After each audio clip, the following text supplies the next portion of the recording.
Hello അസ്സലാമലൈക്കും, welcome back to ആമൻസ് kitchen. നമുക്കിന്ന് easy ആയിട്ട് വീട്ടിലുണ്ടാക്കാൻ പറ്റുന്ന ഒരു എഗ് പഫിൻ്റെ റെസിപ്പി നോക്കാം.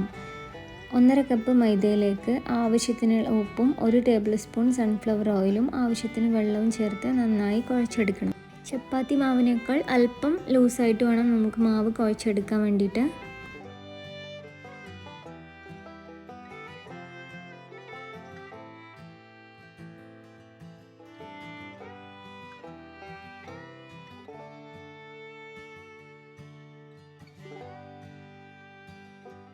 നന്നായി കുഴച്ചെടുത്ത മാവിലേക്ക് 2 ടേബിൾ സ്പൂൺ സൺഫ്ലവർ ഓയിൽ കൂടി ചേർത്ത് 20 മിനിറ്റ് റെസ്റ്റ് ചെയ്യാൻ വെക്കാം.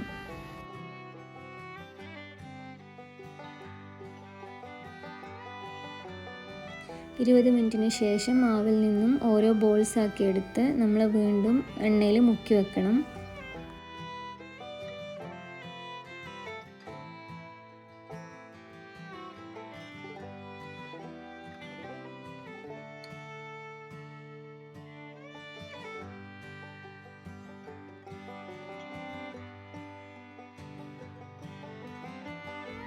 ഒരു മണിക്കൂർ ഇതുപോലെ മുക്കി വെച്ച മാവ് നന്നായി സോഫ്റ്റായി വന്നിട്ടുണ്ടാവും. 1 മണിക്കൂറിന് ശേഷമാണ് നമുക്ക് ഇത് വെച്ച് പഫ്സ് ഉണ്ടാക്കാൻ പോകുന്നത്.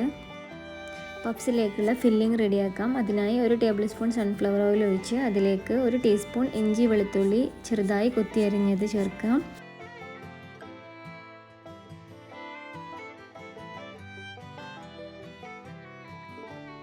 ഒന്നോ രണ്ടോ ചെറിയ പച്ചമുളക് നന്നായി കനം കുറഞ്ഞ് അരിഞ്ഞത് ചേർക്കുക.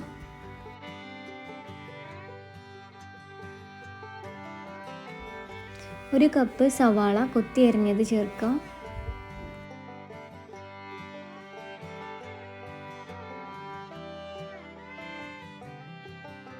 അല്പം ഉപ്പ് ചേർത്ത് സവാള ഒരു ലൈറ്റ് പിങ്ക് കളർ ആവുന്നത് വരെ വഴറ്റിയെടുക്കണം.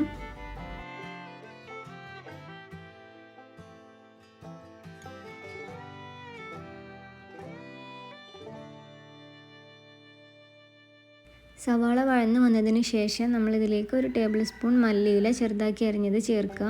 അതിനുശേഷം മസാല ഐറ്റംസ് ചേർക്കണം. മുളക് പൊടി, മഞ്ഞൾപ്പൊടി, ഗരം മസാല, കുരുമുളക് പൊടി, ഇത്രയും ഐറ്റംസാണ് നമ്മൾ ഇതിലേക്ക് ചേർക്കുന്നത്. മസാല ഐറ്റംസ് ചേർത്ത് നന്നായി വഴറ്റിയ ശേഷം ആവശ്യത്തിനുള്ള ഉപ്പും കൂടി ചേർത്ത് നമുക്ക് തീ ഓഫ് ചെയ്യാം.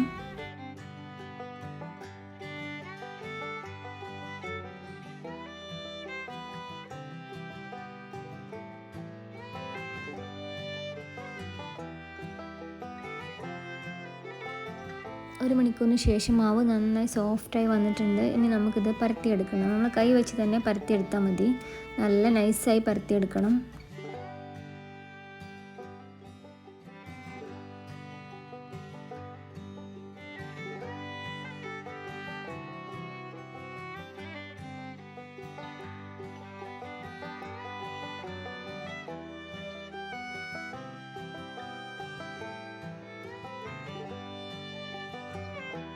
നന്നായി പരത്തിയെടുത്ത ശേഷം ചതുരാകൃതിയിൽ മടക്കിയെടുക്കുക. ഇത് തന്നെ വീണ്ടും 2 പ്രാവശ്യം റിപ്പീറ്റ് ചെയ്യണം.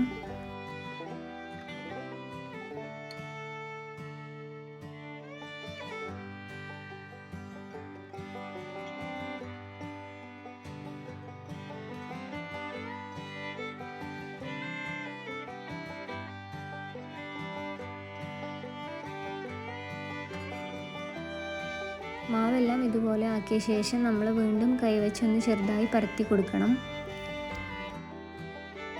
ആവശ്യത്തിനുള്ള വലുപ്പമാകുമ്പോൾ നമുക്കിതിലേക്ക് ഫില്ലിംഗ് ചേർക്കാം. ഫില്ലിംഗ് ചേർത്ത ശേഷം പുഴുങ്ങിയ മുട്ട പകുതി മുറിച്ചത് ചേർത്ത് പഫ്സിൻ്റെ ഷേപ്പിൽ 4 മൂലകളും മടക്കി കൊടുക്കണം.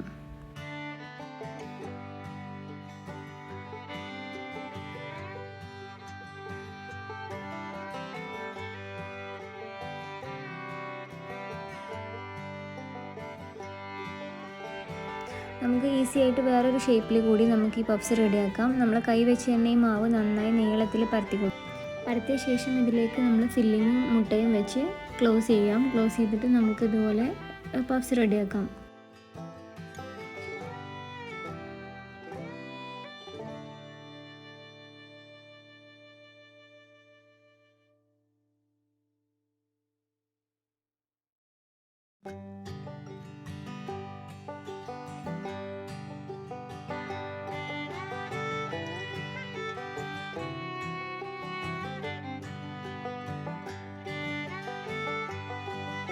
ഇനി ട്രേയിൽ ബേക്കിംഗ് പേപ്പർ വിരിച്ച ശേഷം നമ്മൾ പഫ്സ് എല്ലാം നിരത്തി വെച്ച് അതിൻ്റെ മുകളിൽ എഗ്ഗ് വാഷ് ചെയ്യാം. എഗ്ഗ് നന്നായി ബീറ്റ് ചെയ്ത് അത് ബ്രഷ് ചെയ്ത് കൊടുക്കുകയാണ്. നമ്മൾ പഫ്സ് ബേക്ക് ചെയ്ത് വരുമ്പോൾ നല്ല ഗ്ലേസിങ് കിട്ടാൻ വേണ്ടിയിട്ടാണ് നമ്മളിങ്ങനെ ചെയ്യുന്നത്. 200 ഡിഗ്രി പ്രീ ഹീറ്റ് ചെയ്ത ഓവനിൽ ഒരു 20-25 മിനിറ്റ് ആകുമ്പോഴേക്കും നമ്മൾ പഫ്സ് നന്നായി വെന്ത് വന്നിട്ടുണ്ടാവും. ഇത് തന്നെ നമുക്ക് നമ്മൾ സ്റ്റൗവിലും ചെയ്യാം. സ്റ്റൗവിൽ നമ്മളൊരു പാത്രത്തിലേക്ക് ഈ ട്രേ ഇറക്കി വെച്ച് നമുക്ക് ഇതുപോലെ ബേക്ക് ചെയ്തെടുക്കാം. ഒരു 20-30 മിനിറ്റ് ആകുമ്പോഴേക്കും നമ്മൾ പഫ്സ് റെഡി ആയിട്ടുണ്ടാകും.